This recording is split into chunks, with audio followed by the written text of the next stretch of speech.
information, objects with tightly packed molecules are more dense than objects with loosely packed. Objects that are more dense than water will sink, and objects that are less dense will float. Density is a property of matter that measures how much amount of mass present in a specific volume. The more mass an object has for a given volume, the more dense it is.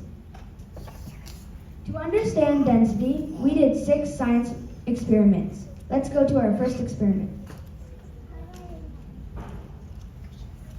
Float and sink experiments in oil and water. In this experiment, we took oil, water, and several solid objects. Oil is less dense than water, so it floats on water. Rocks, pennies, and metal spoons are more dense than water, so they sink in water. Plastic balls and markers are less dense than water and oil, so they float on oil. Crayons and magnetic tiles are more dense than oil but less dense than water, so they sink in oil but float on water. Do the next experiment. Egg floats and sinks experiment. In this experiment, we have noticed that eggs are more dense than water, so it sinks in water. But when we added 4 tablespoons of salt, that solution became more dense than the egg. So the egg floats on the salt solution.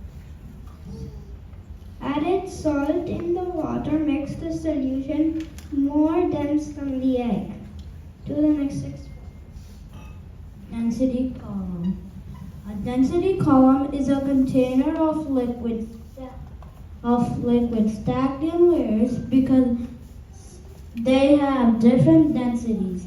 In our density column, oil is the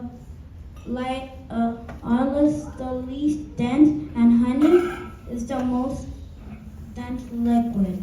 Let's go to the next experiment. Orange floats or sink experiment. Orange floats with skin, but without skin it sinks because the air pockets inside the skin makes orange less dense. Let's go to the next experiment. Hot water floats on cold water. In hot water, water molecules are far apart. In cold water, water molecules are close together. So, there are less water molecules in a given volume of hot water than that of cold water. That means hot water is less dense than cold water and floats on cold water. To the next experiment. When water freezes, it expands. In this experiment, we have noticed that when ice expands, water freezes. Ice allows water molecules to be spaced further apart and to take more space. Because of that, density is decreasing. So ice is less dense than water and floats on water. To the conclusion. From these above experiments, we have learned about density. How does density help us to predict any object that will sink or float? It helps us to understand how does a boat float, whereas a nail sinks. It also helps us to understand why does ice float on water? Because of the planes and animals survive underwater. Thank you.